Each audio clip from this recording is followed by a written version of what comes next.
Sometimes the hardest thing about losing someone you love isn't saying goodbye. It's living with all the questions they left behind. For 30 years, Tucker Gage carried the weight of not knowing what really happened to his younger brother. When folks in Cedar Ridge saw the old mountain man pay $200 for a rusted shipping container, they laughed and shook their heads. Tucker didn't care about their opinions. He'd seen those serial numbers before, carved into his memory from a government report that told him nothing but lies. Inside that container, Tucker found his brother's prototype steam wagon and a letter that would change everything he thought he knew. The machine wasn't just an invention. It was proof of a cover-up that went all the way to Washington. What would you do if you discovered the government had been lying about your family for 3 decades? Before we jump back in, tell us where you're tuning in from, and if this story touches you, make sure you're subscribed because tomorrow I've saved something extra special for you. The morning mist clung to the Montana peaks like an old man's memories, stubborn, familiar, and reluctant to let go. Tucker Gage stood on his cabin's weathered porch, coffee steaming in his calloused hands, watching the sun paint the wilderness in shades of gold and amber. At 73, he'd learned to appreciate these quiet moments before the world demanded his attention. A soft whine drew his gaze downward. Rex, his 12-year-old German Shepherd mix, lay stretched across the porch planks, grey muzzle resting on massive paws. The dog's once keen eyes had grown cloudy with age, but his ears still perked at every forest sound. Tucker reached into his shirt pocket and pulled out a hand-carved wooden whistle, its surface worn smooth from decades of handling. He'd made it himself 40 years ago, back when his hands were steadier and his heart lighter. "Come on, old boy," Tucker said, giving the whistle a gentle blow. The sound was barely audible to human ears, but Rex's tail thumped against the porch boards. "Let's check the snares." The routine never changed. Every morning for the past 15 years, since he'd retreated to this remote corner of the Bitterroot Mountains, Tucker and Rex would walk the perimeter of his 40-acre homestead. They'd check the rabbit snares, inspect the solar panels that powered his modest needs, and tend to the small vegetable garden that kept him fed through the harsh Montana winters. Tucker had built everything himself. The cabin from lodge pole pines he'd felled and milled, the root cellar carved into the hillside, the workshop where he crafted furniture and tools with the same precision he'd once applied to military operations. Self-sufficiency wasn't just a lifestyle choice for Tucker. It was a necessity born from hard-earned distrust. As they walked the familiar trail, Tucker's mind drifted to the dreams that had been visiting him more frequently lately. Dreams of Marcus, his younger brother, bent over blueprints in their father's garage, grease-stained fingers tracing mechanical drawings with the reverence other men reserved for scripture. Marcus had been the genius, the dreamer, the one who saw possibilities where others saw only problems.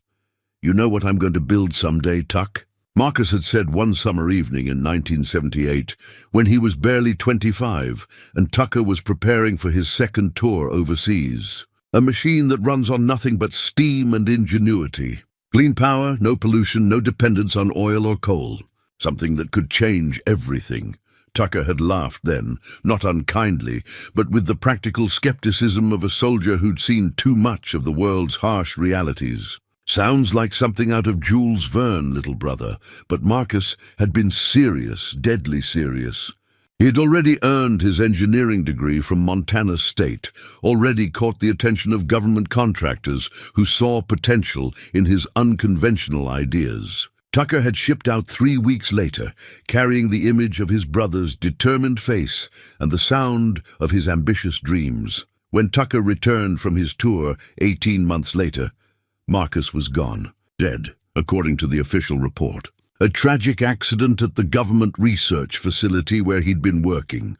An explosion in the prototype testing lab. No remains recovered, the family was told, due to the intensity of the blast. Tucker had known it was a lie from the moment the men in suits delivered the news. Marcus was too careful, too methodical to die in a careless accident. But Tucker had been young then, still believing that persistence and proper channels could uncover truth. He'd spent 3 years fighting the bureaucracy, filing requests, demanding investigations. All he'd received in return were form letters, condolences, and a life insurance payout that felt like blood money. The path wound down towards Cedar Ridge, the small mountain town that served as Tucker's reluctant connection to civilization. Once a month, he'd make the 40-minute drive in his battered pickup truck to collect his mail, buy supplies, and endure the curious stares of people who'd never quite figured him out.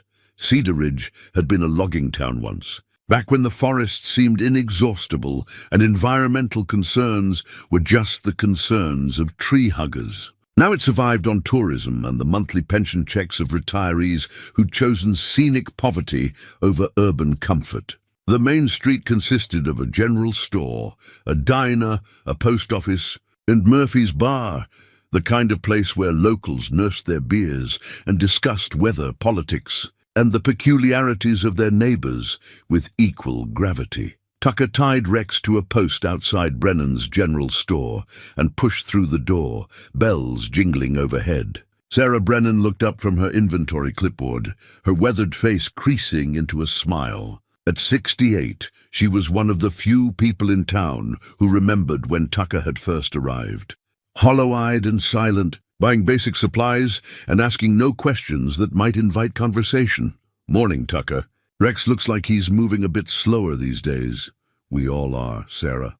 We all are." Tucker placed his monthly shopping list on the counter. Flour, coffee, canned goods, the basics of a simple life. "Anything interesting in the mail?" Sarah handed him a thin stack of envelopes. "Just the usual.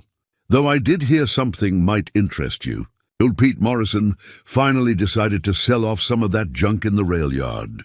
Having an auction next weekend." Tucker's hands stilled on the mail. The rail yard sat on the outskirts of town, a graveyard of rusted rolling stock and abandoned freight cars left over from the days when trains carried timber to distant mills. He'd driven past it countless times without much thought, but something in Sarah's tone suggested this wasn't casual information. "What kind of junk?" "Oh, you know Pete. Anything he can't burn, he's trying to sell. Railroad equipment, some old shipping containers, machinery that's been sitting there since the 70s. Probably just scrap metal, but some folks think there might be value in it." The 70s. Tucker felt something cold settle in his chest. He'd learned not to dismiss coincidences, not after a lifetime of discovering that the universe had a dark sense of humor about timing. "Might take a look," he said casually. "Pocketing the mail?" Sarah nodded, already turning back to her inventory. "Don't expect much. Most of it's been sitting out there rusting for 30 years or more."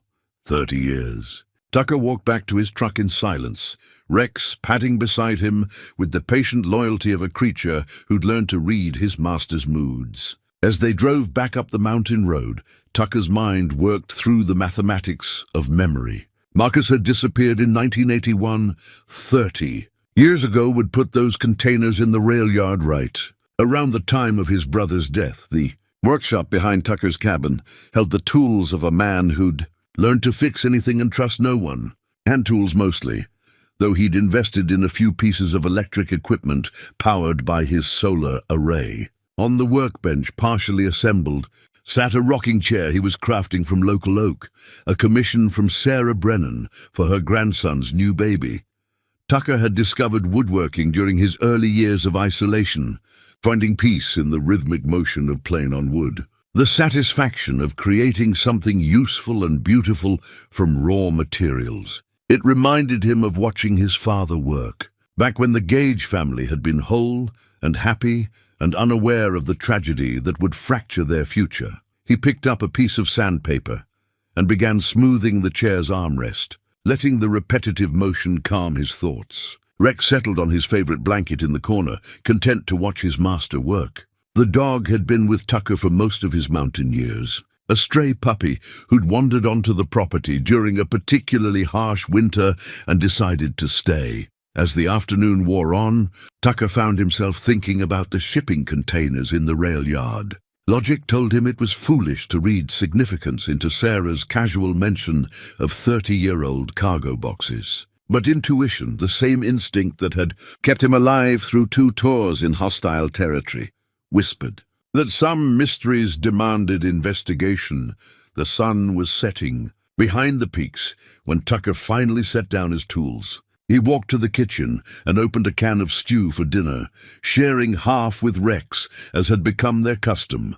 The silence of the mountains wrapped around the cabin like a familiar blanket, broken only by the occasional hoot of an owl or the distant howl of coyotes. Before bed, Tucker sat in his reading chair and pulled out the photograph he kept tucked in his wallet. It showed two young men in work clothes, arms around each other's shoulders, grinning at the camera. Marcus at 23, just out of college, his face bright with the optimism of someone who believed engineering could solve the world's problems. Tucker at 28, lean and serious in his army fatigues, home on leave between deployments. They'd been inseparable as children, despite the 5-year age gap. Tucker the protector, Marcus the dreamer. When their parents died in a car accident during Tucker's first deployment, it had been Marcus who'd handled the arrangements. Marcus, who'd sold the family house and managed their modest inheritance with mature responsibility that belied his youth. "I'm going to make you proud." "Tuck," Marcus had written in his last letter, dated 3 weeks before his supposed death. "The project I'm working on, it's going to change everything. Clean energy, sustainable transportation, a way to break free from oil dependency. I can't say much yet, but when this is finished, the world will be different." Tucker had carried that letter with him for 30 years, reading it so many times the paper had grown soft as cloth. Now as he held it in the lamplight, he noticed something he'd somehow missed before. In the margin, in Marcus's careful handwriting, were a series of numbers, SC7741B, a shipping container designation. Tucker was sure of it. He folded the letter carefully and returned it to his wallet. Tomorrow, he decided, he would drive to Cedar Ridge and have a conversation with Pete Morrison about 30-year-old mysteries rusting in an abandoned rail yard. Some questions he'd learned could wait decades for answers. But when the universe finally offered clues, only a fool would ignore them. Rex lifted his graying muzzle and whined softly, as if sensing his master's thoughts. Tucker reached down and scratched behind the dog's ears, feeling the familiar comfort of unconditional loyalty. "I know, old boy," he murmured. "I feel it too. After all these years, maybe it's time to stop running from the past and start chasing the truth." Outside, the Montana wind whispered through the pines, carrying with it the promise of change and the weight of long-buried secrets waiting to surface. Tucker Gage, mountain man and keeper of mysteries, settled into his chair and prepared for whatever tomorrow might bring. The auction began at 9 sharp on a Saturday morning that promised heat and humidity. Tucker arrived early, parking his truck at the edge of the crowd gathering around Pete Morrison's makeshift podium. Rex waited in the cab, panting in the shade, while Tucker walked among the lots with the measured pace of a man who'd learned patience through necessity. Most of the items were exactly what Sarah had predicted: rusted machinery, weathered railroad ties, scrap metal that might fetch a few dollars from salvage dealers. But Tucker's attention focused on the shipping containers, lined up like dominoes along the old loading platform. 7 containers total, each bearing the weathered scars of decades exposed to Montana weather. He found it on the 3rd container from the left, SC7741B, barely visible beneath layers of rust and grime. The numbers matched Marcus's notation exactly. Tucker's heart hammered against his ribs as he circled the container, noting the heavy padlock that had long since seized with corrosion. The dents and scratches that told stories of rough handling and hasty transport. "Interested in that old box, Tucker?" Pete Morrison had approached with the shuffling gait of a man whose joints had been worn smooth by 8 decades of hard living. His roomy eyes held curiosity but no suspicion. To him, Tucker was just another local looking for a bargain. Might be. "What's the story on these containers?" Pete scratched his stubbled chin. "Railroad brought 'em in sometime in the early 80s. Emergency storage, they said. Some kind of government contract that got cancelled before they could ship 'em out again. Been sitting here ever since, taking up space and collecting rust. Any idea what's inside?" "Hell, could be anything. Might be empty, might be full of treasure. That's the gamble, ain't it? Pete chuckled at his own wisdom. Starting bid's 200 for the lot of 7. Figured somebody might want 'em for storage or scrap, Tucker nodded, keeping his expression neutral while his mind raced. $200 for 7 containers was highway robbery in favor of the buyer. Even as scrap metal, they were worth more than that.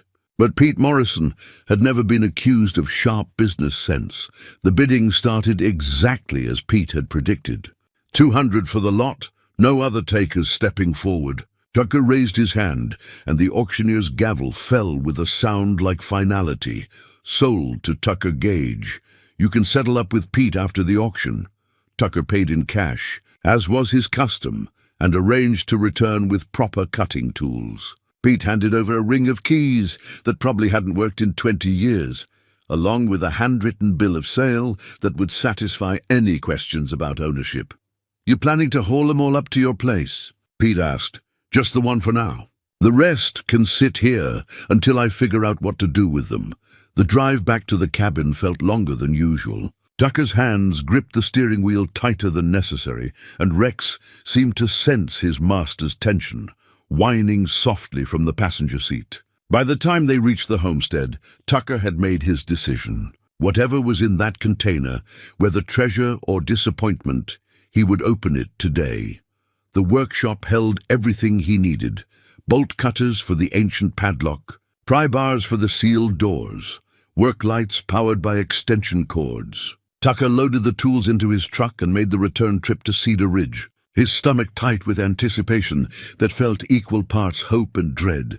The rail yard was deserted now. The auction crowd dispersed to Saturday afternoon pursuits. Tucker backed his truck up to SC 7741B and began the careful work of opening a mystery that had waited 30 years for resolution. The padlock yielded to bolt cutters with surprising ease, as if the metal had been waiting for liberation. The real challenge lay in the container's doors, which had been sealed with what looked like military-grade weather stripping and secured with internal latches designed to keep contents safe from both elements and unauthorized access. Tucker worked methodically, using pry bars to gradually loosen the door seals. Metal groaned in protest, rust flaked away in orange clouds, and slowly, incrementally, the right-hand door began to separate from its frame. Light spilled into the container's interior for the first time in decades, revealing layers of heavy canvas tarps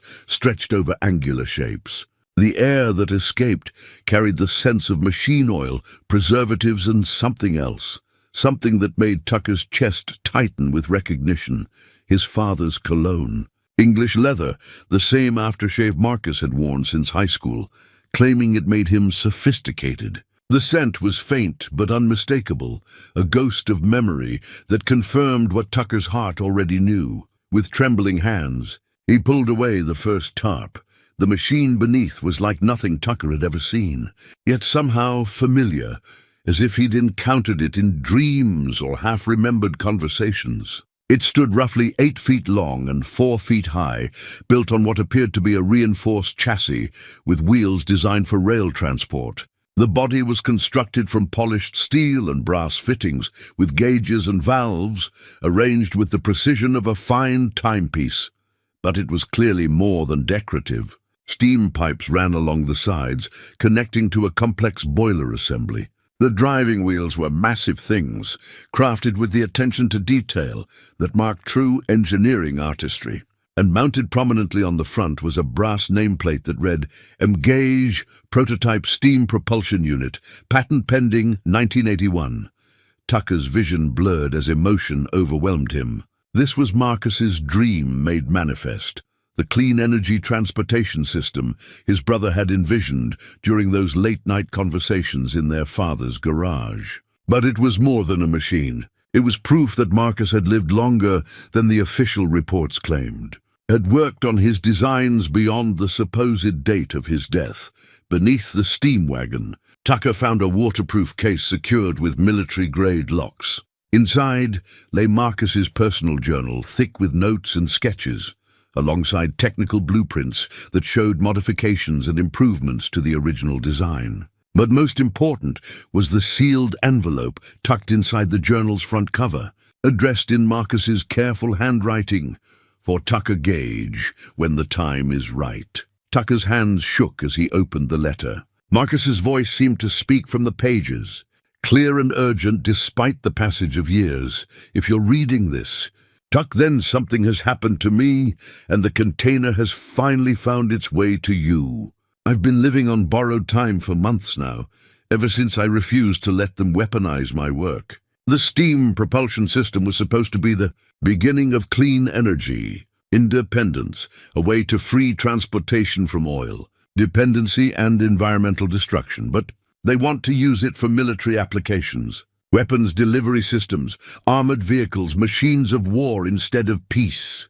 When I said no, they made it clear that my cooperation wasn't optional. That's when I knew I had to disappear. The machine you found is the only working prototype. I've hidden the complete plans elsewhere, but this unit proves the concept works. Clean steam power, self-sustaining, efficient enough to revolutionize transportation if it falls into the right hands. I'm sorry I couldn't tell you the truth, brother. I'm sorry for the pain my disappearance will cause.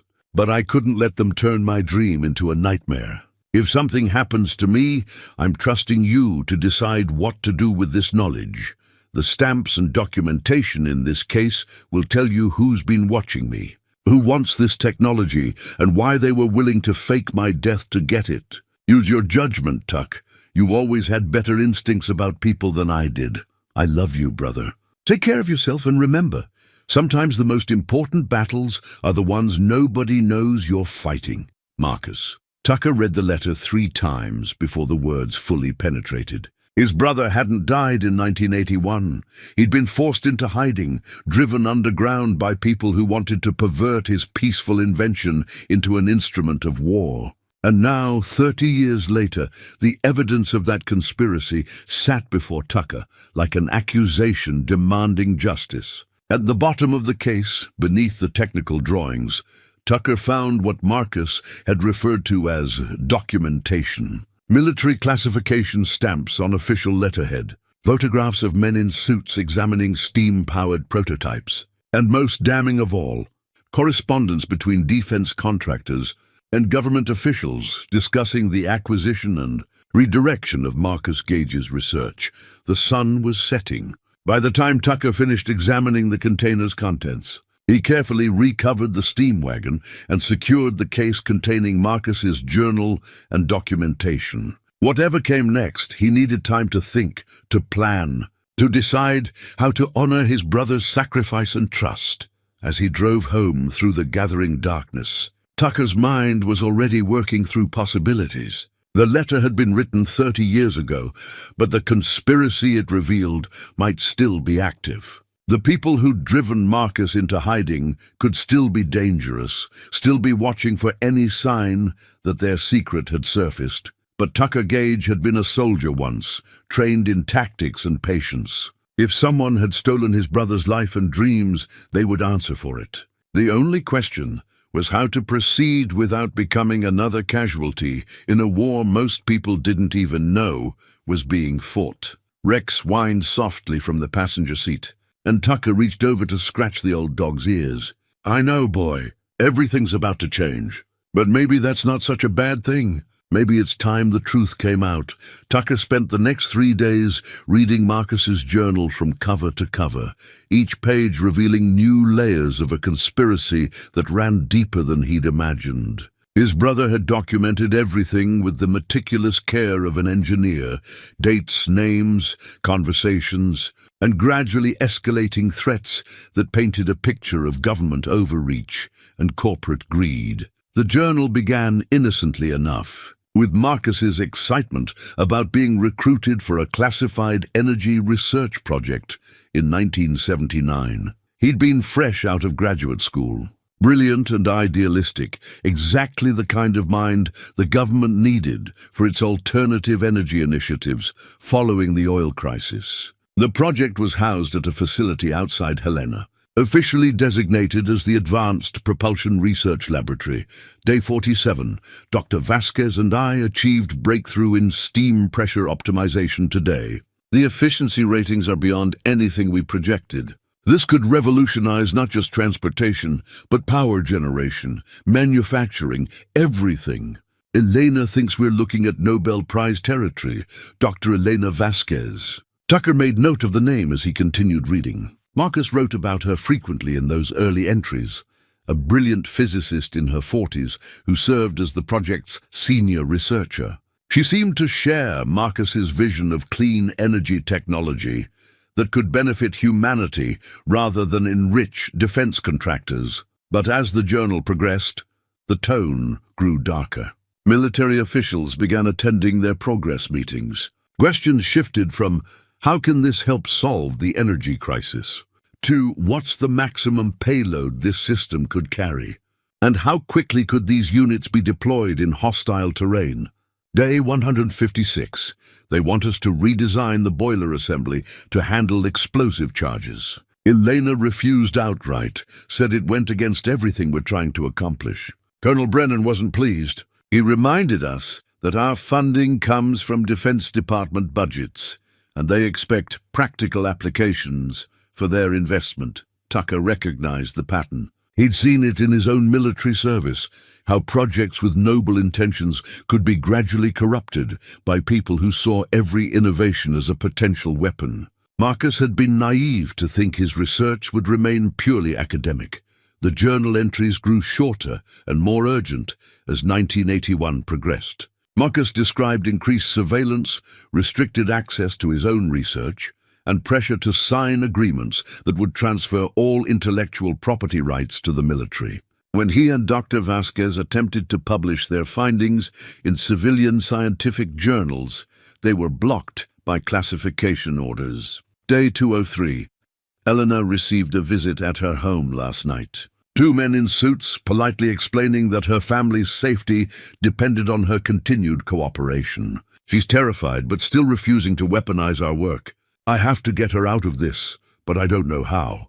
Day 215. They've separated Elena and me, claimed it's for security compartmentalization. I haven't seen her in 3 weeks. My new partner is Dr. Morrison, young, ambitious, and clearly working directly for the military interests. He keeps pushing modifications that would make the steam units suitable for armor mounting. Tucker felt cold anger building as he read his brother's account of systematic intimidation and coercion. Marcus had been trapped in a system that viewed his genius as property to be exploited, his conscience as an obstacle to be overcome. The final entries revealed Marcus's desperate plan to preserve his work's original intent. He'd been secretly building a working prototype using materials diverted from the official project, documenting the true capabilities of clean steam propulsion while his handlers thought he was developing weapon systems. Day 267. It's finished. The prototype performs exactly as we originally envisioned. Clean, efficient, revolutionary. I've hidden the complete specifications where they'll never find them, and arranged for the prototype itself to be stored safely until someone I trust can continue the work. Elena managed to get word to me through channels I won't document here. She's been transferred to a consulting position in Arizona, effective exile from the project. At least she's alive and free. They're planning to eliminate me tomorrow. I've seen the classified memorandum ordering my removal as a security risk. The official story will be a laboratory accident, explosion in the prototype bay, no remains recovered. Clean and simple. If I disappear, the world will think Marcus Gage died trying to build weapons for the military. The truth is that Marcus Gage died trying to prevent his peaceful technology from becoming an instrument of war. Tuck, if you ever read this, know that I regret nothing except not being able to say goodbye properly. The container and its contents are my legacy. Use them wisely.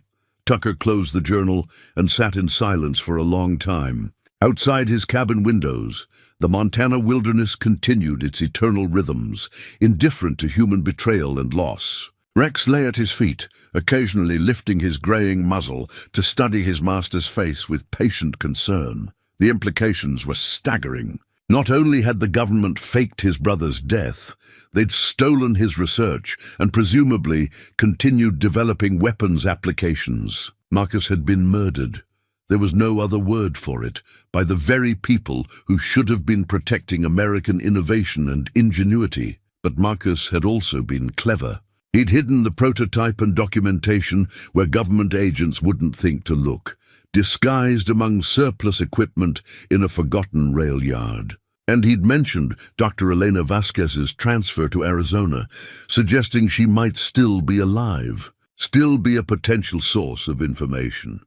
Tucker walked to his workshop and retrieved a road atlas from his reference shelf. Arizona was a big state, but if Elena Vasquez was still using her real name, she shouldn't be impossible to find. The internet would have made such searches easier, but Tucker had never felt the need for modern connectivity in his mountain retreat. Sometimes the old ways worked better for a man who valued privacy. He would need to visit the public library in Missoula, use their computers to search for Dr. Elena Vasquez. If she was alive and willing to talk, she might be able to fill in the gaps in Marcus's story. She might even know whether his brother had survived the fake death or had actually been killed in the cover-up. That night, Tucker made his decision. He would secure the prototype and documentation in a hidden location on his property, then travel to Arizona to find Elena Vasquez. After 30 years of living with questions, he finally had leads worth following. He spent the following morning constructing a concealed storage space beneath his workshop floor, using skills learned during covert operations overseas. The hiding place was invisible unless someone knew exactly where to look, protected from moisture and temperature extremes. Marcus's steam wagon would wait there, safe and secret, until Tucker decided what to do with the knowledge it represented. As he worked, Tucker found himself thinking about Elena Vasquez, a woman who'd stood up to military pressure, who'd refused to compromise her principles even when threatened.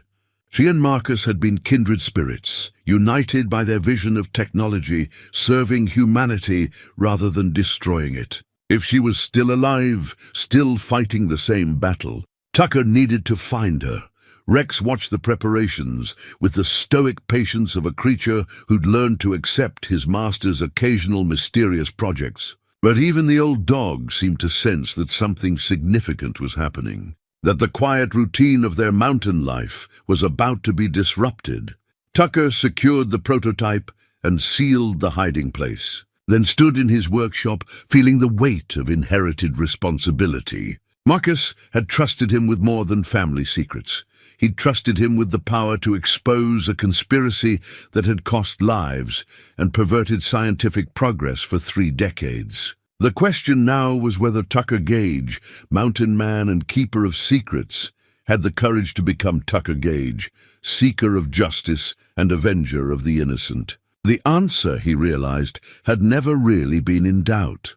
The Missoula Public Library's computer terminals hummed with the quiet efficiency of modern technology that Tucker found both useful and unsettling. He'd driven the 2 hours from his mountain home with Rex riding shotgun, the old dog content to wait in the truck, while Tucker navigated the unfamiliar waters of internet research. Finding Dr. Elena Vasquez proved easier than expected. A simple search revealed that she was living at Desert Springs Retirement Community in Scottsdale, Arizona. The facility's website featured a photograph from their monthly newsletter, showing residents engaged in various activities. There, in the corner of a group photo taken in the community garden, was a face Tucker recognized from Marcus's journal descriptions, older now, silver-haired and wearing glasses. But unmistakably, the woman who'd worked alongside his brother. The drive to Arizona would take 2 days, maybe 3 if he traveled at a pace comfortable for Rex. Tucker made the decision immediately. 30 years of questions deserved answers, and Elena Vasquez might be the only person alive who could provide them. Desert Springs Retirement Community occupied a sprawling complex of adobe-style buildings surrounded by meticulously maintained desert landscaping. Tucker felt out of place among the palm trees and carefully controlled environment, his mountain clothing and weathered pickup truck marking him as clearly foreign. to this world of managed comfort. The receptionist, a cheerful woman in her 30s, directed him to the community garden where Dr. Vasquez spent most afternoons. Tucker found her tending a small plot of tomatoes and herbs, her movements careful but determined despite her 78 years. Dr. Vasquez. She looked up, shading her eyes against the Arizona sun.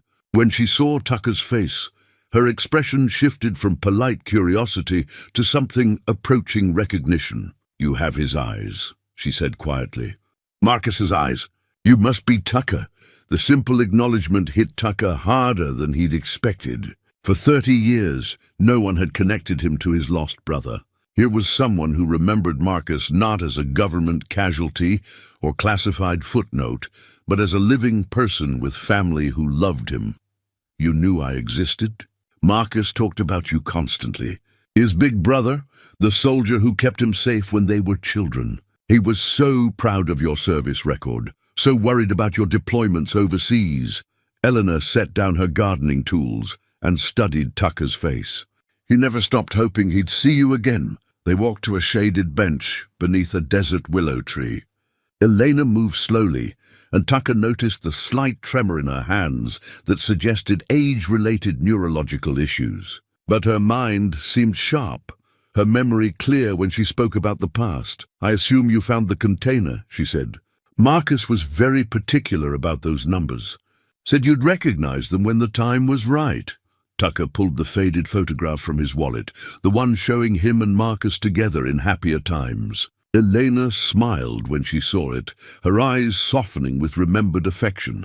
He carried a copy of that picture in his wallet. Used to say it reminded him why he was fighting so hard to keep his work peaceful. "Family meant everything to Marcus. Tell me what really happened." "The journal explains some of it, but I need to know how it ended."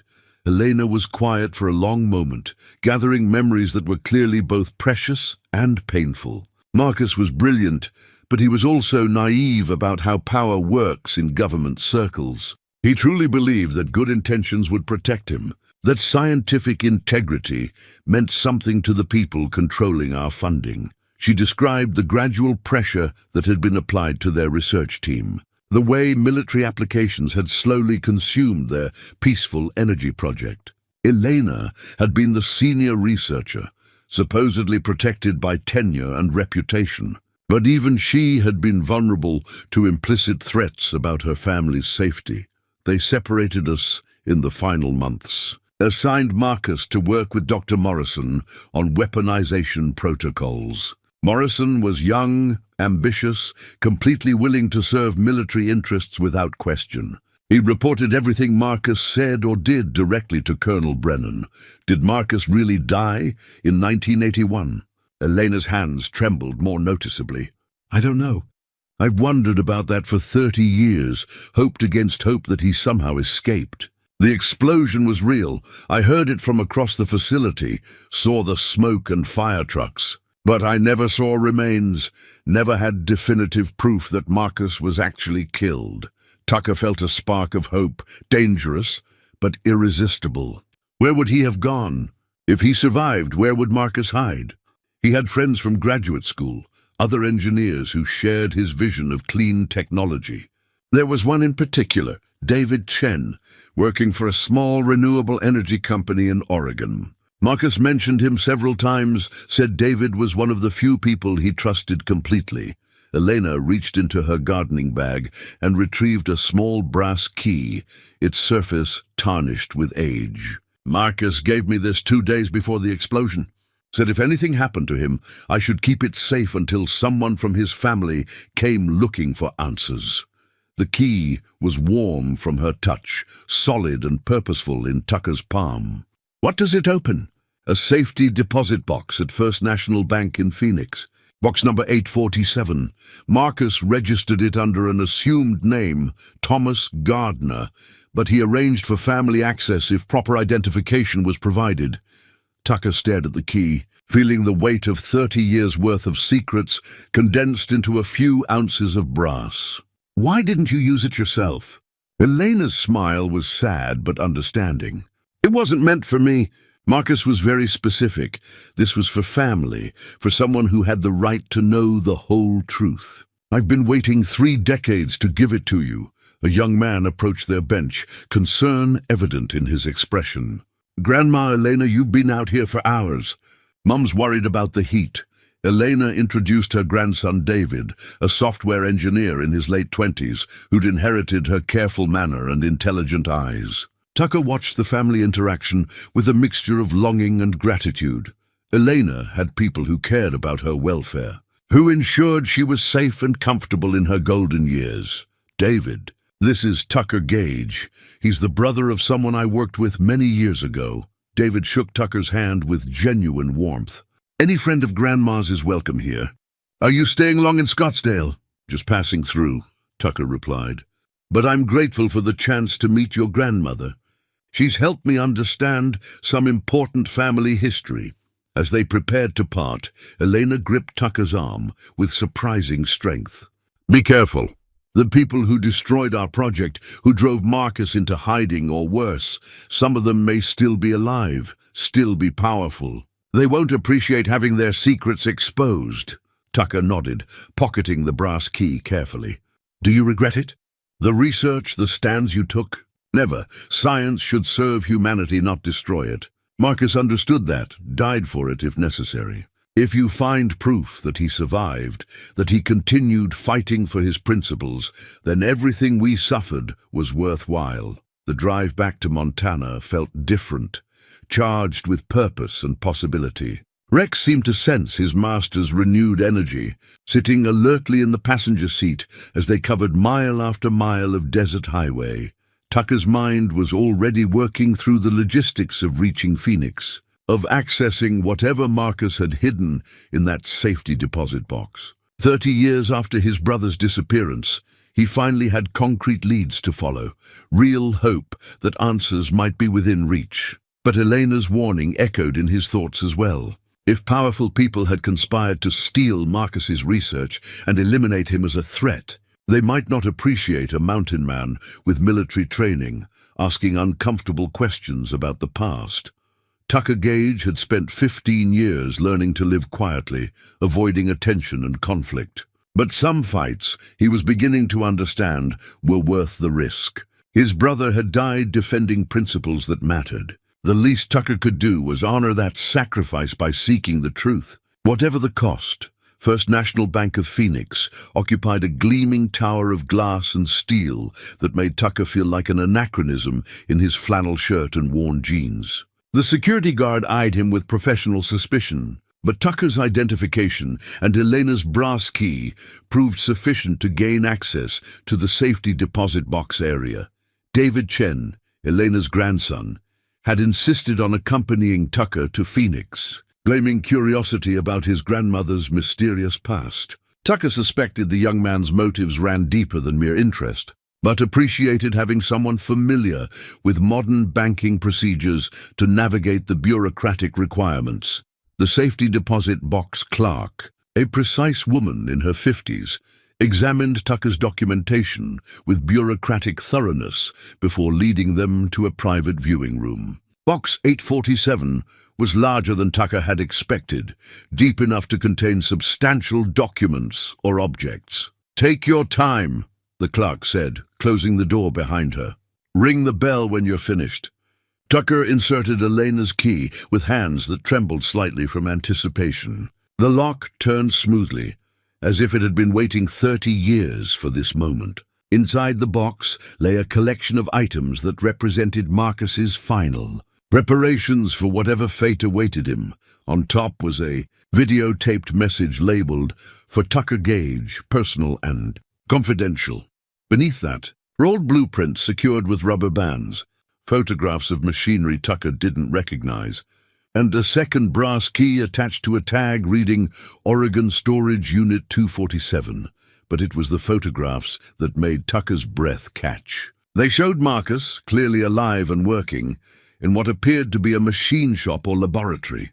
His brother looked older than in the family pictures Tucker carried, hair graying at the temples, face lined with the stress of a man living under assumed identity. But he was unmistakably alive, working on what appeared to be an improved version of his steam propulsion system. "David," Tucker said quietly, "your grandmother mentioned that Marcus had friends in Oregon.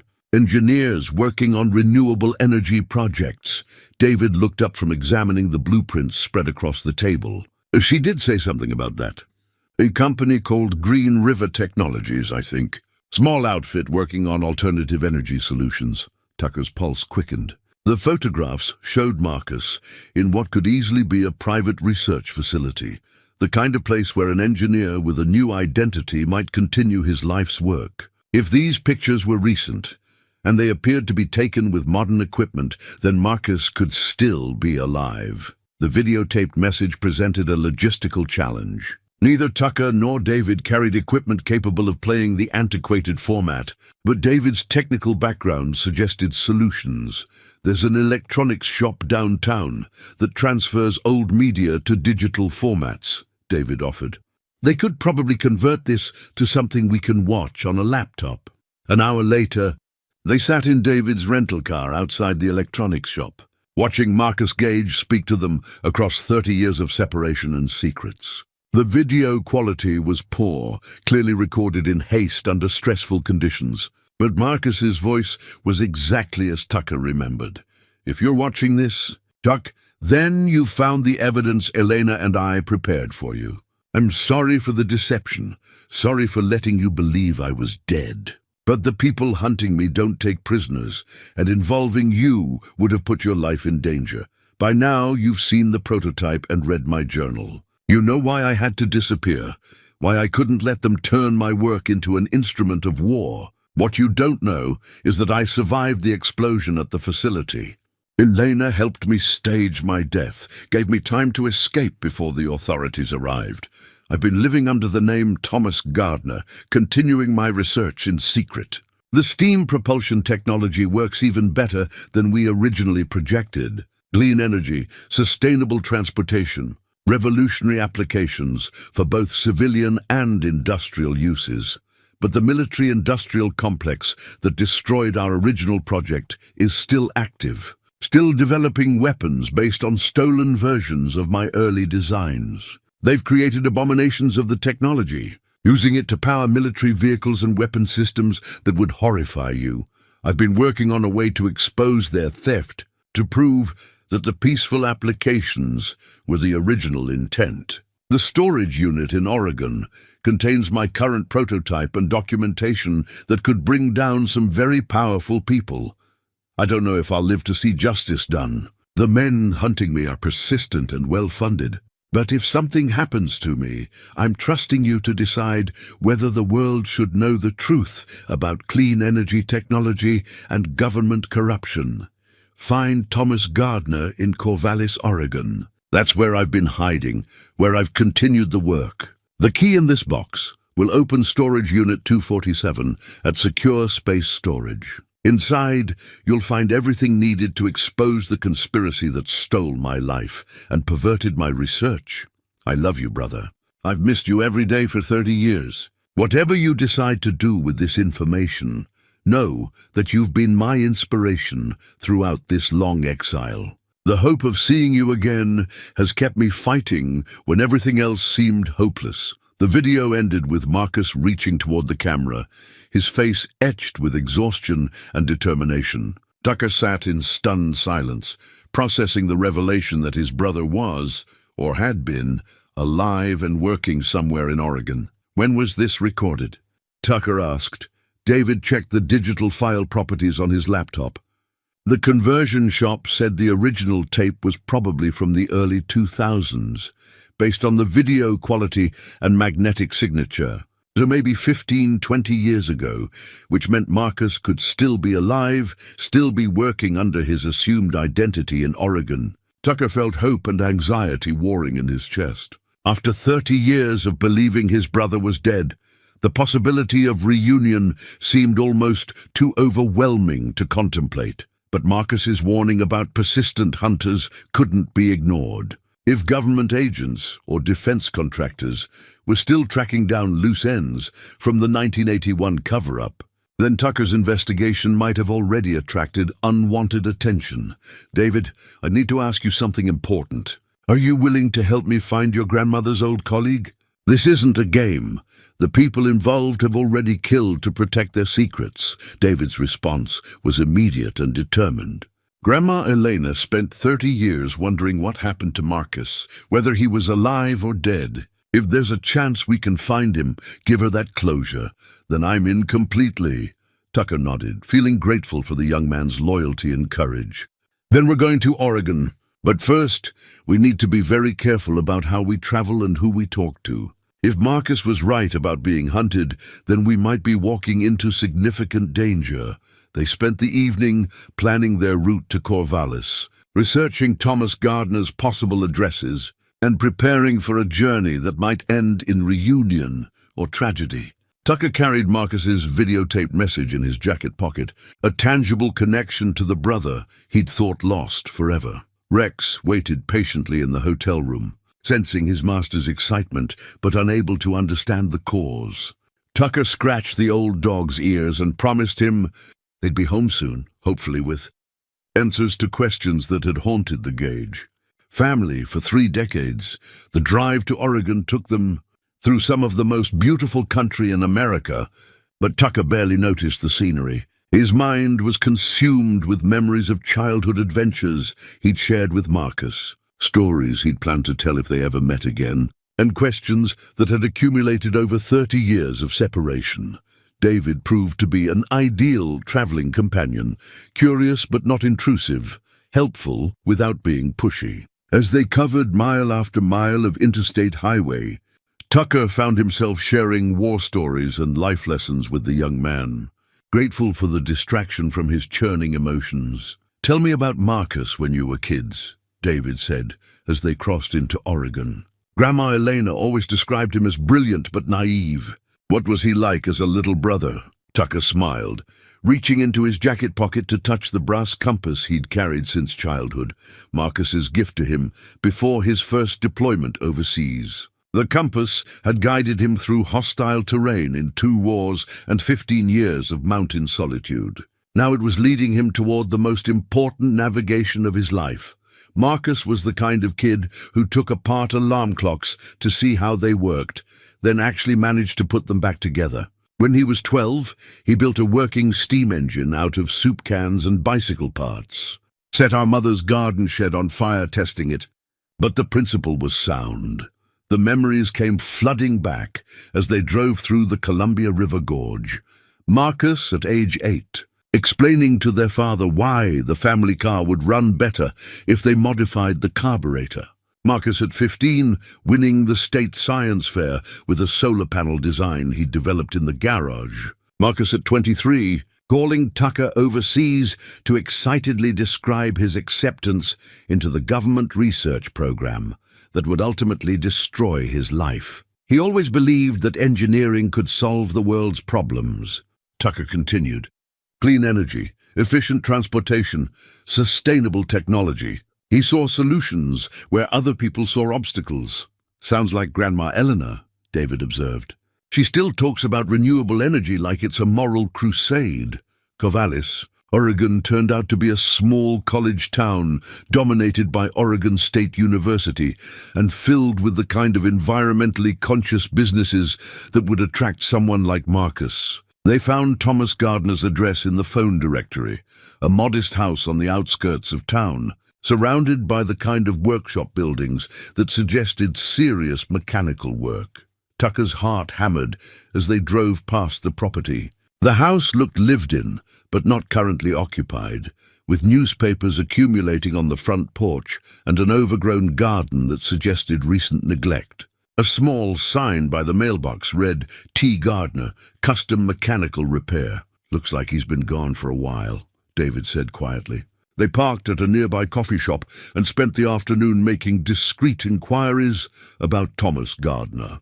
The picture that emerged was of a quiet, skilled mechanic who specialized in restoring antique machinery and had lived in the community for nearly 20 years. Neighbors described him as friendly but private.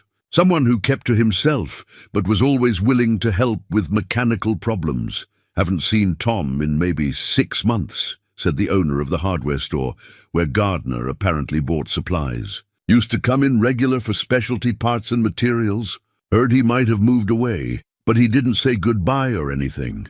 Tucker felt disappointment settling in his chest like a physical weight. After coming so close to finding Marcus, they seemed to have missed him by months. But the storage unit key still offered hope. Whatever Marcus had hidden there might provide clues to his current whereabouts. Secure space storage occupied a sprawling complex of metal buildings on the industrial edge of Corvallis. Unit 247 was located in the rear section, away from the main office and casual observation. Tucker's hands shook slightly as he inserted Marcus's key into the lock. The unit contained what appeared to be a complete mechanical workshop, tools, equipment and workbenches, arranged with the same methodical precision Tucker remembered from their father's garage. But the centerpiece was a machine that took Tucker's breath away. Marcus's final prototype stood in the center of the space like a mechanical work of art. The steam propulsion unit had evolved far beyond the version hidden in the shipping container. This model was sleek, efficient, and obviously functional. A clean energy generator that could have revolutionized transportation if it had fallen into the right hands. But it was the wall of documentation that truly told the story. Photographs showing military vehicles powered by stolen versions of Marcus's technology. Technical specifications proving that defense contractors had reverse-engineered his peaceful designs into weapons systems. Financial records detailing the profits made from perverted applications of technology intended to benefit humanity. "This is incredible," David whispered, examining blueprints that showed applications for everything from clean power generation to sustainable transportation. Your brother wasn't just ahead of his time, he was decades ahead. Tucker found Marcus's final notebook on the workbench, filled with recent entries dated just 6 months earlier.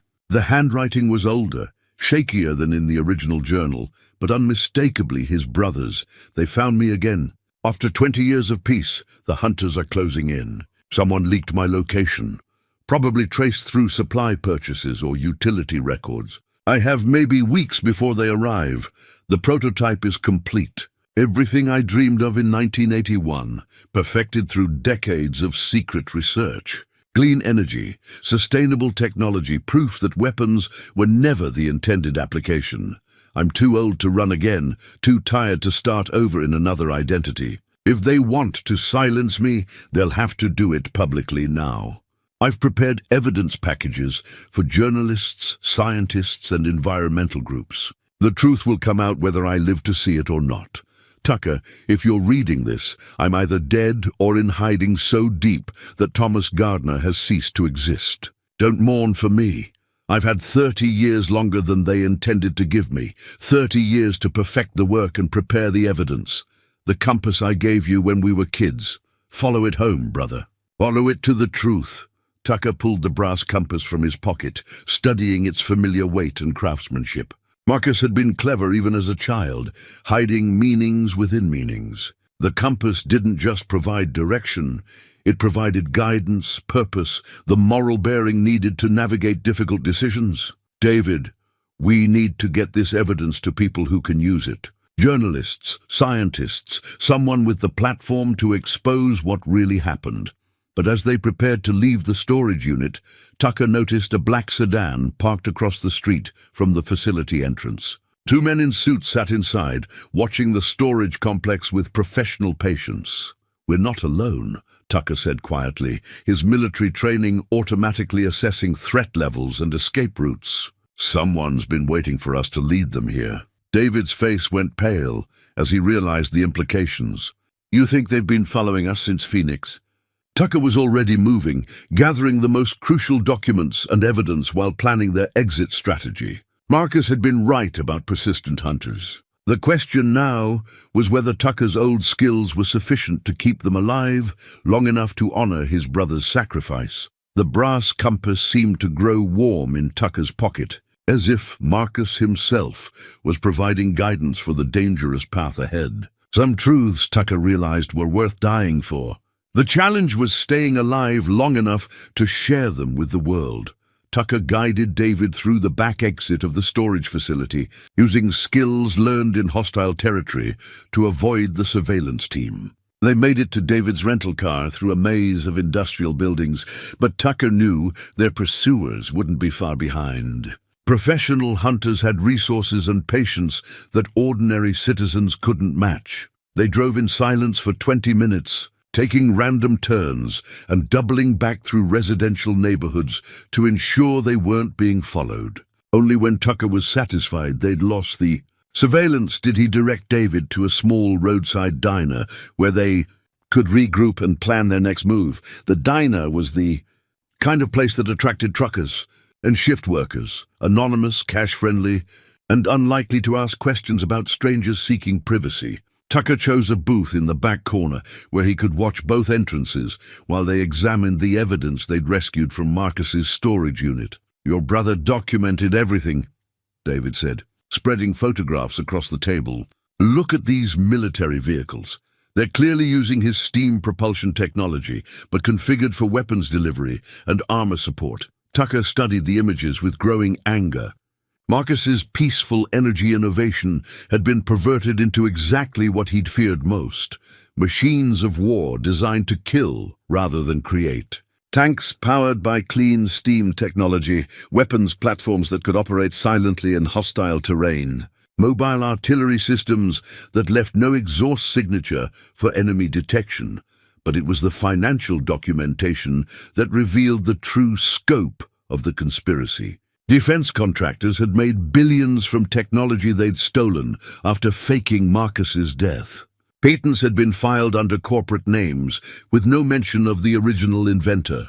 Marcus Gage's revolutionary work had been erased from history, while others profited from his genius. "This goes all the way to the top," Tucker said, pointing to correspondence between defense officials and government contractors. Senator Morrison, General Blackwood, executives from 3 major weapons manufacturers. They didn't just steal Marcus's research, they built an entire industry around it. David's face went pale as he recognized one of the names. "Morrison. That's the same name as the agent who was following us. You think they're related?"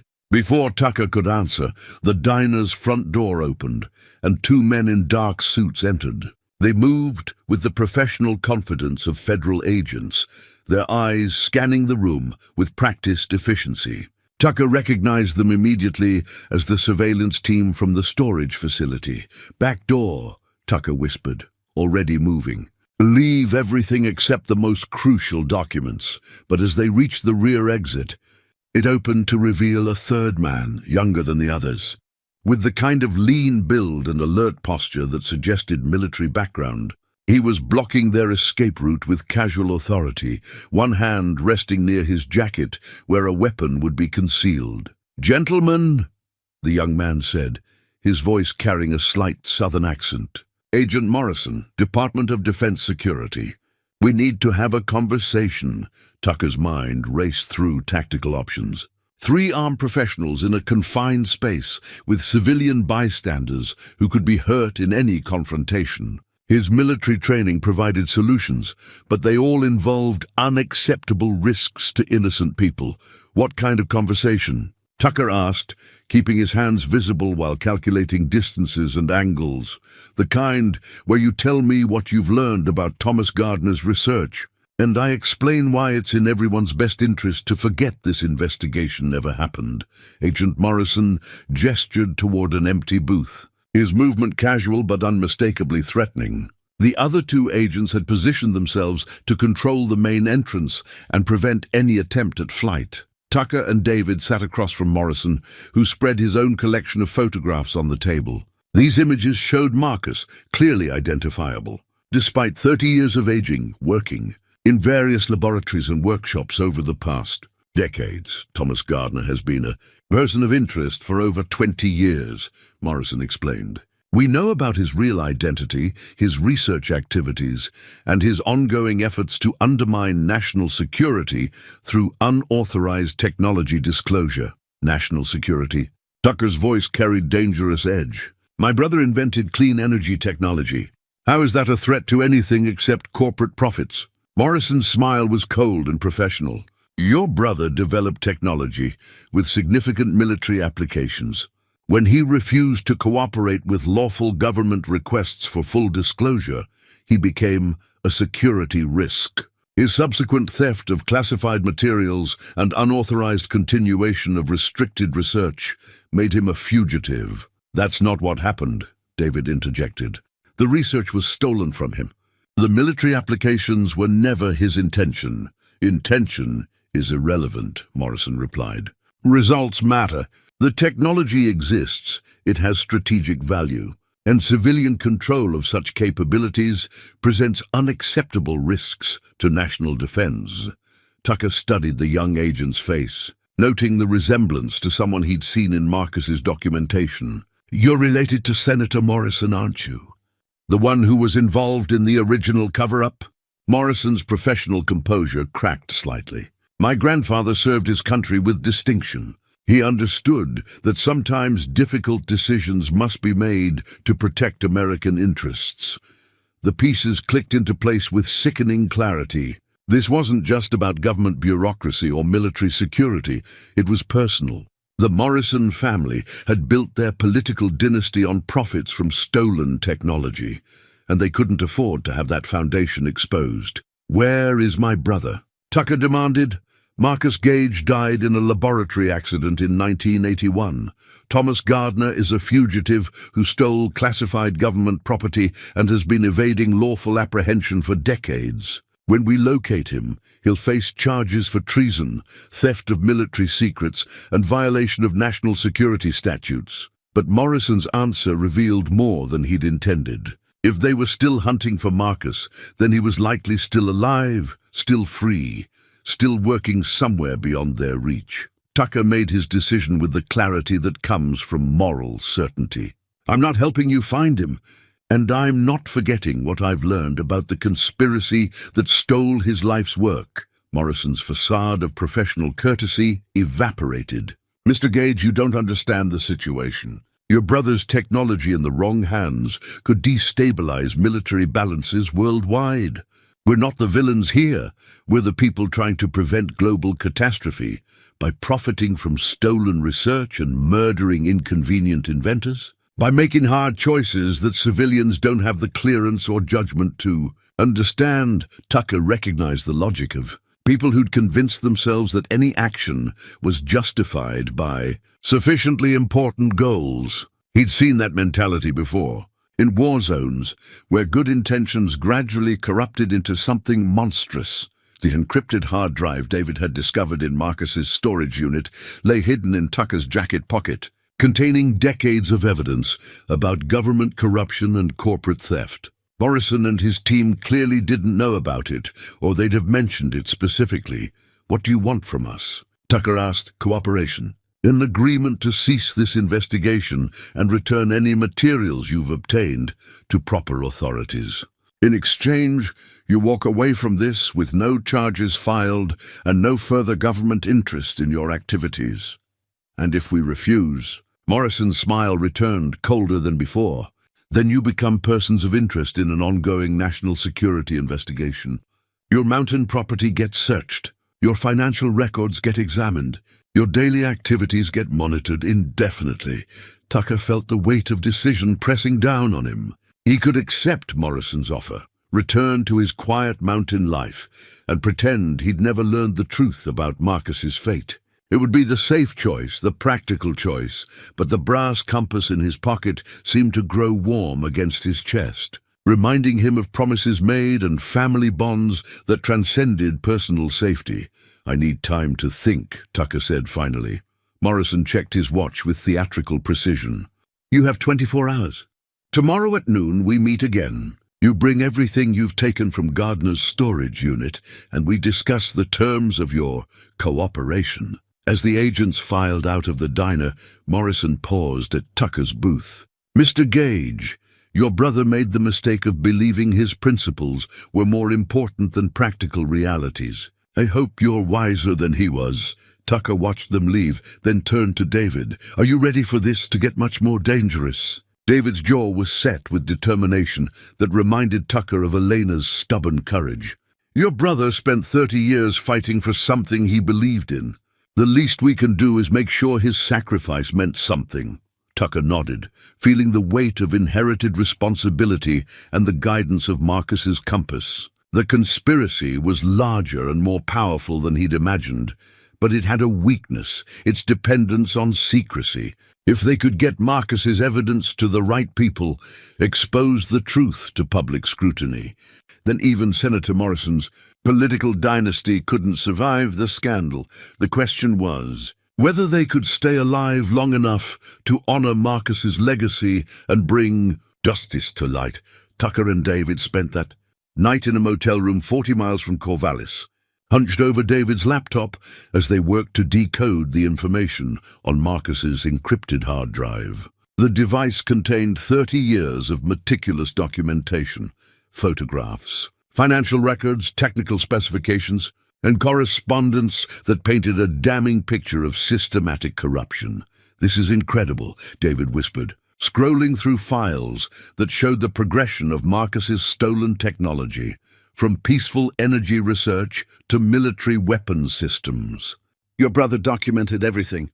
Look at this. Patent applications filed by defense contractors using his exact specifications. Dated months after his supposed death."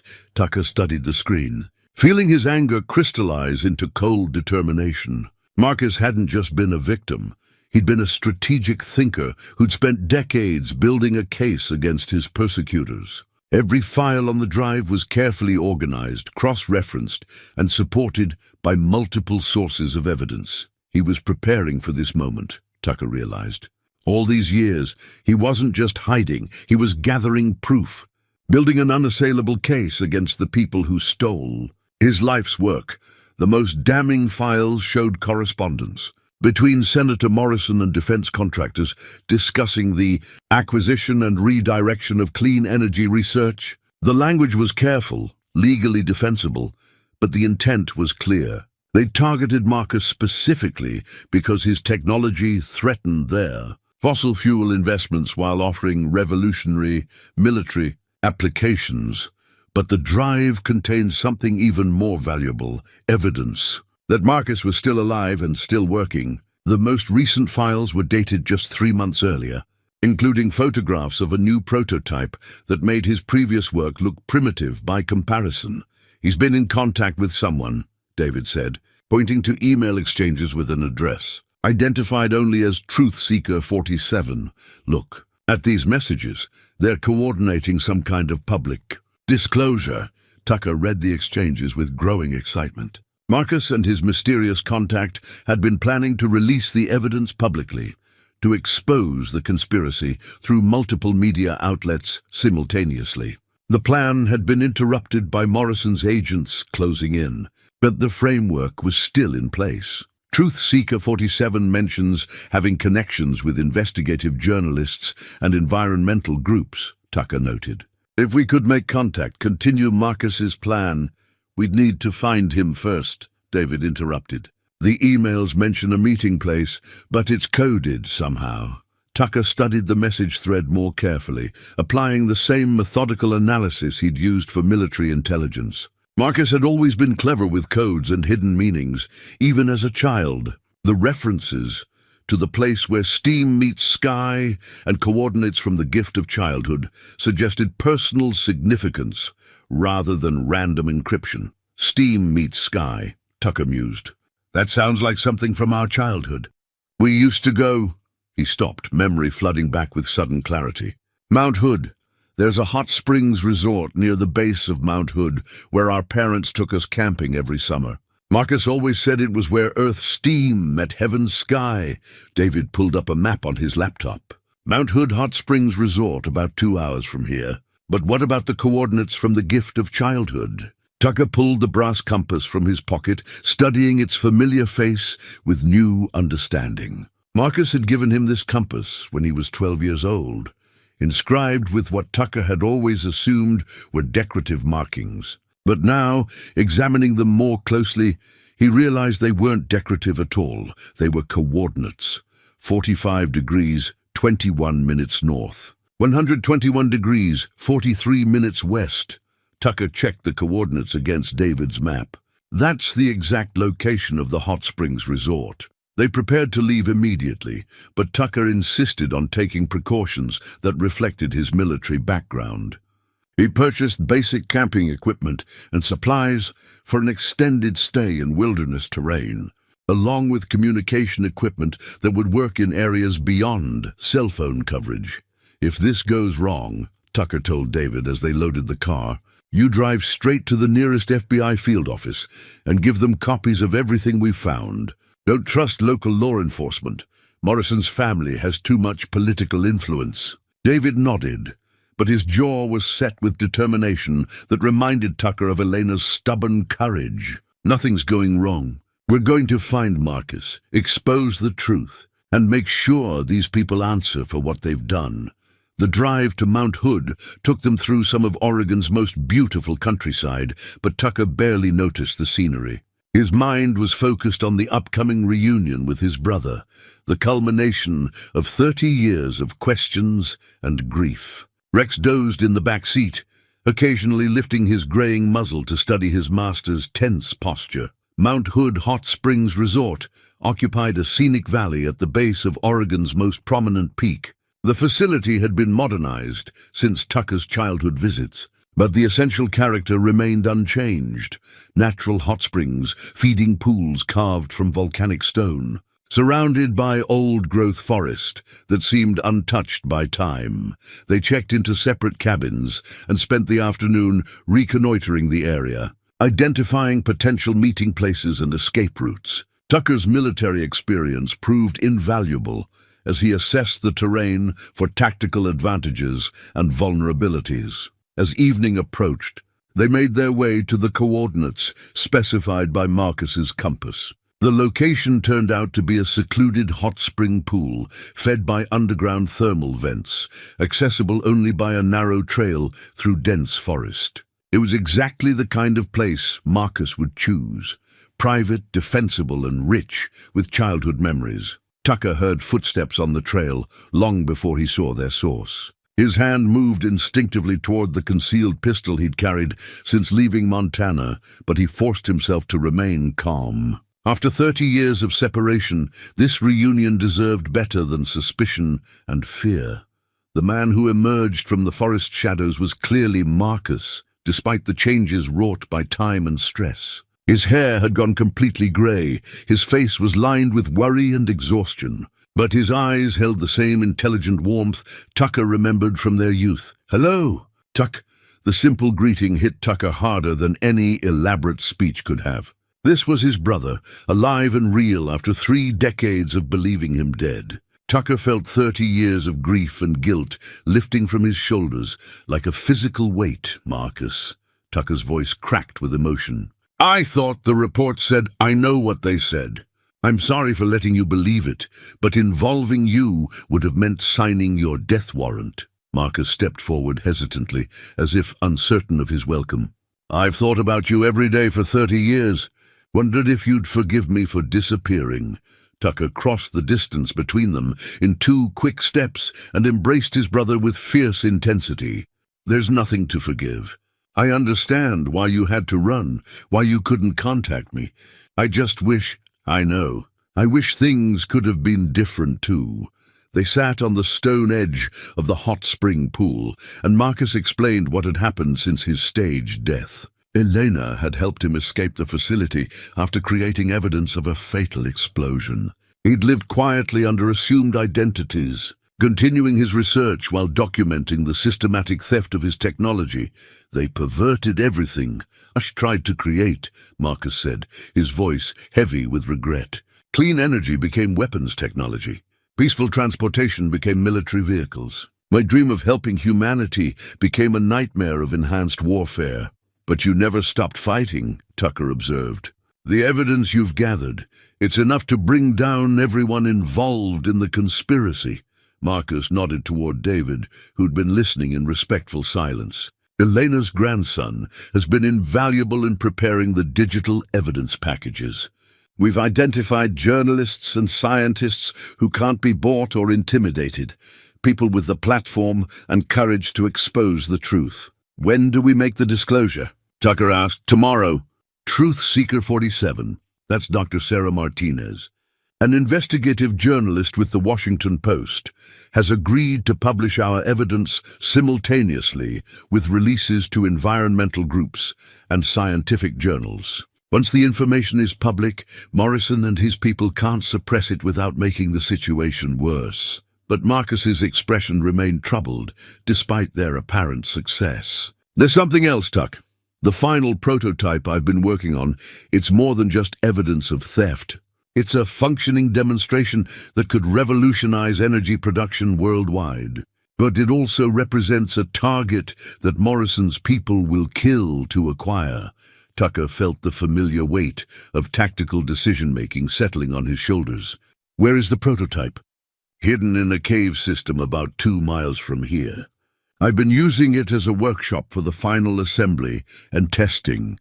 But if Morrison's agents have tracked you here, they have, Tucker confirmed. We lost them yesterday, but they'll figure out our destination eventually. How long do we have? Marcus checked his watch, with the same precise gesture Tucker remembered from their childhood. The disclosure is scheduled for 8 a.m. Eastern Time tomorrow. If we can protect the prototype and documentation until then, the truth becomes public, and Morrison loses his ability to cover up the conspiracy. And if we can't, Marcus's smile was grim but determined. Then we make sure the prototype is destroyed rather than falling into their hands. I've spent 30 years keeping this technology out of the wrong hands. I won't let them have it now. Tucker nodded, feeling the familiar clarity that came with accepting a difficult mission. After 30 years of questions and grief, he finally had the chance to honor his brother's sacrifice and expose the truth that had cost so many lives. Then we'd better get started, Tucker said. We have a long night ahead of us, and some very determined people trying to stop us. Rex whined softly from his position by the trail, his graying muzzle lifted as if scenting danger on the evening wind. The old dog's instincts had kept Tucker alive through countless challenges, and they were warning him now that the most dangerous part of their journey was just beginning. The cave system where Marcus had hidden his final prototype lay deep in the old-growth forest surrounding Mount Hood, accessible only through trails that hadn't appeared on any map since the 1940s.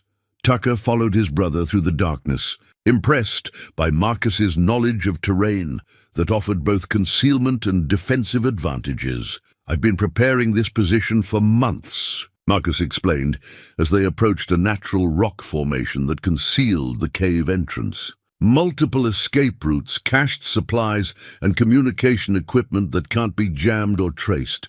Inside the cave, battery-powered work lights revealed a workshop that represented the culmination of 30 years' worth of secret research. Marcus's final prototype dominated the space, a clean energy generator roughly the size of a large refrigerator, built with the precision of a Swiss timepiece and the robust functionality of industrial machinery.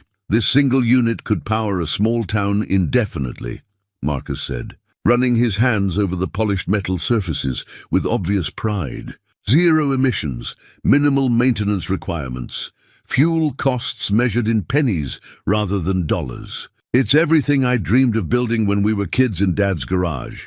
Tucker examined the machine with growing amazement. The engineering was elegant in its simplicity, using principles of steam dynamics and thermal efficiency that seemed almost magical in their effectiveness. This wasn't just an improvement on existing technology, it was a fundamental breakthrough that could transform civilization. But it was the patent application lying on Marcus's workbench that truly told the story. The document, dated just 3 days earlier, listed Marcus Gage as the sole inventor and included detailed specifications that proved the military applications had been unauthorized derivatives of his original peaceful design. Once this patent is filed publicly tomorrow morning, along with the journalist's disclosure, the whole conspiracy collapses, Marcus explained. They can't claim national security classification on technology that's already in the public domain. David worked frantically at his laptop, uploading the final evidence packages to secure servers around the world. The dead man's switches are all in place, he reported. If we don't check in every 12 hours, the information gets released automatically. To back up journalists and scientific organizations, Tucker felt a surge of pride watching his brother and the young man work together with the focused intensity of people who understood they were making history. After decades of hiding and fear, Marcus was finally ready to reclaim his life's work and expose the truth about government corruption. But Rex's sudden growling from the cave entrance warned them that their time was running out. Tucker moved to the shadows near the opening and listened carefully to the forest sounds. Vehicle engines in the distance growing closer. Radio chatter carried on the night wind. Professional voices coordinating a search pattern. They found us, Tucker announced quietly. Multiple vehicles, at least 6 operatives based on the radio traffic. They'll surround the area and wait for daylight to move in. Marcus continued working on his prototype, making final adjustments with steady hands despite the approaching danger. How long do we have? Maybe an hour before they establish a complete perimeter. After that, we're trapped until they decide to come in after us. David looked up from his laptop with barely controlled panic. Can't we just run? Take the prototype and find another hiding place. Tucker shook his head, drawing on tactical experience gained in hostile territory. The machine's too heavy to move quickly, and they've got vehicles to cut off our escape routes. We're better off defending this position until the disclosure deadline. But even as he spoke, Tucker knew their situation was deteriorating rapidly. Morrison's agents had superior numbers, better equipment, and the authority to call in additional resources if needed. The cave offered temporary protection, but it could also become a tomb if they couldn't break out before being completely surrounded. There might be another option, Marcus said, his voice carrying a note of grim determination. The prototype has a self-destruct mechanism built into the core assembly. If it looks like they're going to capture it, I can trigger a controlled overload that will destroy the machine completely, and us along with it. The explosion would be contained to the generator itself, but the cave system would probably collapse. We'd have maybe 30 seconds to reach the back exit tunnel. Tucker studied his brother's face, seeing the same stubborn courage that had driven Marcus to risk everything for his principles 30 years earlier. Is there any way to save both the prototype and the evidence? Not if Morrison's people get their hands on either one. They'll classify the technology immediately and disappear anyone who knows about it. The only way to honor 30 years of work is to make sure the truth survives, even if the machine doesn't. Radio chatter from outside grew louder and more organized. Multiple teams were moving into position, establishing a cordon that would soon make escape impossible. Tucker checked his weapons and ammunition, calculating odds that grew worse with each passing minute. How long until the disclosure deadline? He asked. David checked his laptop clock. 6 hours and 27 minutes until the Washington Post publishes the story. Tucker nodded, accepting the mathematics of their situation. 6 hours was an eternity in tactical terms, but it might as well have been 6 days, given their current position. Morrison's agents wouldn't wait for dawn. They'd move as soon as they were confident no one could escape. Then we hold this position until the story breaks, Tucker decided. Whatever it takes, we make sure Marcus's evidence reaches the public. The final battle for truth was about to begin. The assault began at 3:30 in the morning, with the distinctive whine of tactical drones overhead. Tucker pressed himself against the cave wall, listening to the electronic surveillance devices mapping the terrain and searching for alternate entrances. Morrison's team was thorough, professional, and clearly prepared for extended operations.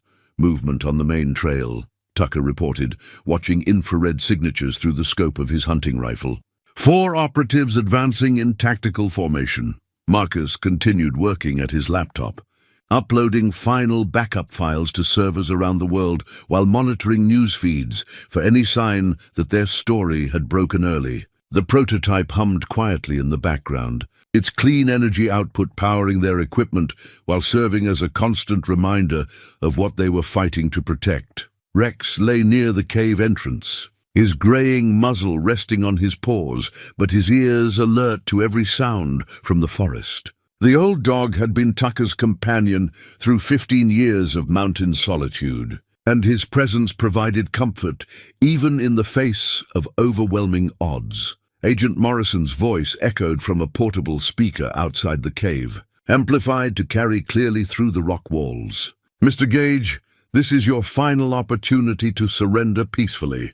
We have authorization to use whatever force is necessary to secure the classified materials in your possession." Tucker moved to a position where his voice would carry, but his location remained concealed.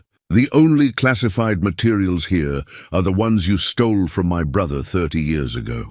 Everything else is going public in 3 hours, whether you like it or not. Your brother was a traitor who compromised national security for personal ideology. The technology he developed belongs to the American people, not to environmental extremists and foreign interests. The American people are about to learn the truth about how their government steals from its own citizens." Morrison's response was immediate and violent. Tear gas canisters arced through the cave entrance, followed by flashbang grenades designed to disorient and incapacitate. Tucker had anticipated the assault, pulling on military surplus gas masks and protective gear salvaged from his storage locker.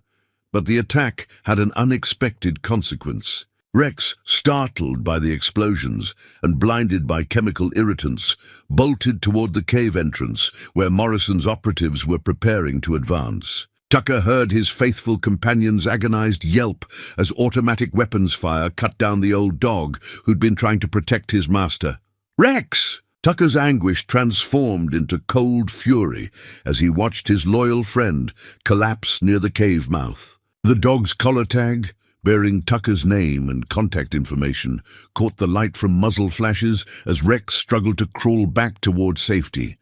Tucker's military training took over, channeling grief into tactical precision. He returned fire with controlled bursts, forcing Morrison's team to take cover while Marcus activated the prototype's emergency protocols. The machine began cycling through its shutdown sequence, preparing for either evacuation or destruction, depending on how the battle unfolded. "David, how much time do we need to complete the uploads?" Tucker called over the gunfire. 27 minutes for the final evidence package," David replied, his voice steady despite the chaos surrounding them. "But the dead man's switches are already active. If we don't survive this, the information still gets released automatically." A new sound joined the cacophony of battle, helicopters approaching from multiple directions. Morrison had called in additional resources, probably including federal tactical teams with authorization to use lethal force. Their small cave position would be overrun within minutes, unless something changed dramatically. Marcus made the decision Tucker had been dreading. "I'm activating the self-destruct sequence. The prototype will overload in 2 minutes, giving us time to reach the back exit before the cave system collapses." "Wait," Tucker said, studying the tactical situation with desperate intensity. "There might be another way." He'd noticed something during the initial assault. Morrison's operatives were using standard military equipment and tactics, but they were also being extremely careful about evidence preservation. They wanted the prototype intact, along with anyone who could testify about the conspiracy. A complete cave collapse would destroy both the machine and the witnesses. "David, can you trigger the uploads remotely once we're clear of the cave?" "Already set up for remote activation. I just need cellular coverage or Wi-Fi connectivity." Tucker felt the pieces of a desperate plan clicking into place. "Marcus, how long can you delay the self-destruct?" "Maybe 5 minutes, but then the overload becomes irreversible." "That's enough time." Tucker moved toward Rex's still form near the cave entrance, grief and determination warring in his chest. "We're going to run for the back exit, but not to escape. We're going to circle around and hit them from behind while they're focused on the cave." Marcus stared at his brother as if he'd lost his mind. "Tucker, there are at least 8 of them, probably more with the helicopter support. But they think we're trapped. They won't expect an assault from their rear position. Tucker knelt beside Rex and gently closed the old dog's eyes, feeling the weight of another sacrifice demanded by his quest for justice. The collar tag was warm from the dog's body heat, a final connection to 15 years of loyal companionship. "I'm sorry, old friend," Tucker whispered, "but your sacrifice is going to mean something." The self-destruct sequence continued its inexorable countdown as Tucker prepared for the most dangerous gamble of his life. 6 months later, Tucker Gage stood in the workshop behind his Montana cabin, putting the finishing touches on a rocking chair crafted from local oak. The commission had come from Sarah Brennan's daughter-in-law, who'd heard about Tucker's woodworking skills through the small network of people who appreciated handmade furniture. The chair was beautiful work, smooth, functional, built to last generations. Tucker had poured his grief and healing into every joint and curve, finding peace in the rhythm of creation after months of destruction and revelation. The work reminded him that some things endured beyond conspiracy and corruption, that human hands could still build rather than merely tear down. Marcus emerged from the guest cabin Tucker had constructed during the winter months, carrying 2 cups of coffee and moving with the careful gait of someone still recovering from injuries sustained during their escape from the Mount Hood caves. The explosion had collapsed the cave system as planned, destroying the prototype but providing cover for their flanking attack on Morrison's forces. The Washington Post called again, Marcus said. Settling into the chair Tucker kept on the cabin's front porch. "They want to do a follow-up interview about the congressional hearings." Tucker accepted the coffee gratefully, savoring the quiet morning ritual they'd established since Marcus had come home. After 30 years of separation, they were learning to be brothers again, rebuilding relationship patterns that had been interrupted by conspiracy and fear. "What did you tell them?" "Same thing I always tell reporters. The evidence speaks for itself. We don't need to add commentary. The evidence had indeed spoken with devastating clarity. David's uploads had triggered the largest technology scandal in American history, exposing decades of systematic theft and corruption that reached into the highest levels of government and defense contracting.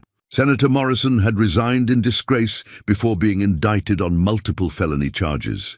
Colonel Brennan faced court-martial proceedings. 3 major defense contractors were fighting civil and criminal lawsuits that would likely bankrupt them, but the most satisfying outcome had been the vindication of Marcus's original vision. Clean energy researchers around the world had seized on his published specifications, rapidly developing commercial applications that promised to revolutionize transportation and power generation. The technology that had been perverted into weapon systems was finally fulfilling its peaceful potential. Elena Vasquez had lived to see justice done, her early dementia proving reversible once she received proper medical care away from the stress and isolation of her exile. She testified before Congress with clarity and passion, describing the intimidation and coercion that had driven her from her career. Her grandson David had become something of a celebrity in whistleblower circles, using his technical skills to help other victims of government overreach. "Any word from David?" Tucker asked. "He's starting his new job with the Environmental Protection Agency next week. Apparently, the current administration is very interested in having people with experience exposing corporate malfeasance." Tucker smiled, remembering the young man's determination to see justice done. David had proven himself during those dangerous days in Oregon, showing courage and integrity that would serve him well in his new role, protecting the public interest. A pickup truck turned into Tucker's driveway, carrying Sarah Brennan and a passenger Tucker didn't immediately recognize. As they approached the cabin, Tucker realized the passenger was Dr. Sarah Martinez, the investigative journalist who'd been instrumental in breaking the story of Marcus's stolen research. "Hope you don't mind unexpected visitors," Sarah Brennan called as she climbed the porch steps. Dr. Martinez wanted to meet the infamous Gage brothers in person. Sarah Martinez was a compact woman in her 40s, with the intense energy of someone accustomed to chasing difficult stories. She shook hands with both brothers, her grip firm and her eyes bright with professional curiosity. "I wanted to thank you personally for trusting me with your evidence," she said. "In 20 years of investigative journalism, I've never worked on a story with such clear moral lines. You handed me proof of government corruption that was absolutely irrefutable." "We handed you proof of theft and murder," Marcus corrected gently. "The moral lines were drawn by the people who perverted peaceful technology into weapons systems." Dr. Martinez nodded, pulling a manila envelope from her briefcase. "Which brings me to why I'm here. The Pentagon has been quietly approaching clean energy researchers, offering lucrative contracts for dual-use technology development. I think they're trying to legitimately acquire what they previously stole." Tucker examined the documents. Martinez had brought contract proposals and correspondence that suggested the military-industrial complex was adapting to new realities rather than abandoning old practices. "Some fights never really end," Tucker observed.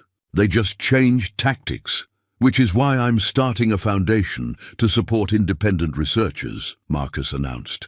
"Clean Energy Defense Fund, legal protection and financial support for scientists who want to keep their work in civilian hands."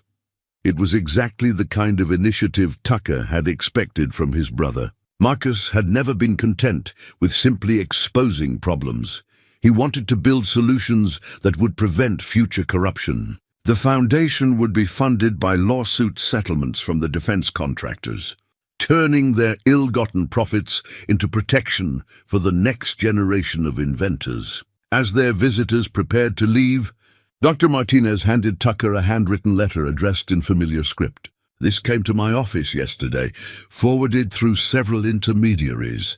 I think it's from someone who wants to remain anonymous, but appreciates what you've accomplished." Tucker opened the letter carefully, recognizing Elena Vasquez's careful penmanship despite the tremor of age. "Dear Tucker and Marcus, I wanted you to know that your courage has inspired other victims to come forward. 3 more researchers have contacted congressional investigators about technology theft and intimidation. The foundation you're creating may prevent future scientists from suffering what we endured. Marcus, your father would be proud of the man you've become. You never compromised your principles, even when it cost you everything. Tucker, your loyalty and determination brought justice to people who thought they'd never see it. Thank you for giving an old woman the chance to see truth triumph over corruption. With love and gratitude, Elena." Tucker folded the letter carefully and placed it in his shirt pocket, next to the brass compass Marcus had given him so many years ago. The compass had guided him through hostile territory, mountain solitude, and finally to the truth about his brother's fate. Now it would guide him through whatever challenges lay ahead. That evening, Tucker and Marcus sat on the cabin porch, watching the sunset behind the Montana peaks. The silence between them was comfortable now, filled with the peace that comes from questions answered and family bonds restored. "Any regrets?" Tucker asked. Marcus considered the question seriously. "About the 30 years we lost?" "Yes, about fighting for principles that matter." "Never." Tucker nodded, scratching behind the ears of the young border collie puppy he'd adopted from the local animal shelter. The dog, named Scout in honor of Rex's memory, represented hope and new beginnings, proof that life continued beyond loss and sacrifice. The truth had set them free, but freedom came with responsibility. They would continue fighting for clean energy, for honest science, for a world where innovation served humanity rather than destroying it. Some battles were worth a lifetime of commitment. As darkness settled over the mountains, Tucker felt the weight of his brother's hand on his shoulder, a connection that had survived 30 years of separation and would endure whatever challenges the future might bring. They were home, they were together, and the truth would always be stronger than any conspiracy built on lies.